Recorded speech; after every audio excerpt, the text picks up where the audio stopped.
Happy Asmara pamer kemesraan bareng Delva Irawan banjir doa berjodoh.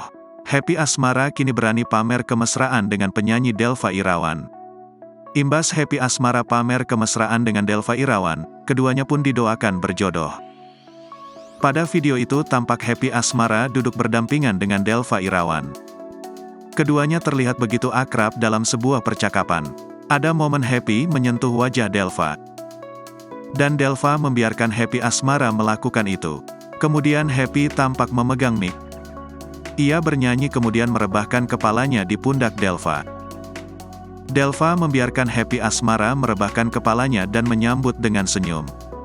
Memang beberapa waktu belakangan netizen menjodohkan Happy Asmara dengan Delva. Netizen mendoakan mereka jadian hingga berlanjut ke pelaminan. Itu karena Happy Asmara dan Delva beberapa kali duet bareng nyanyi beberapa lagu.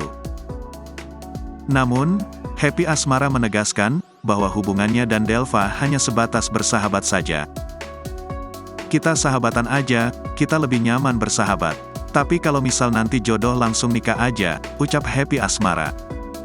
Happy Asmara menemukan sandaran baru hingga mau langsung nikahi Delva Irawan jika memang berjodoh.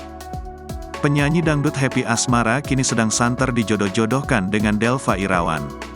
Delva Irawan yang dijodohkan dengan Happy Asmara merupakan penyanyi pop Jawa asal Blitar, Jawa Timur.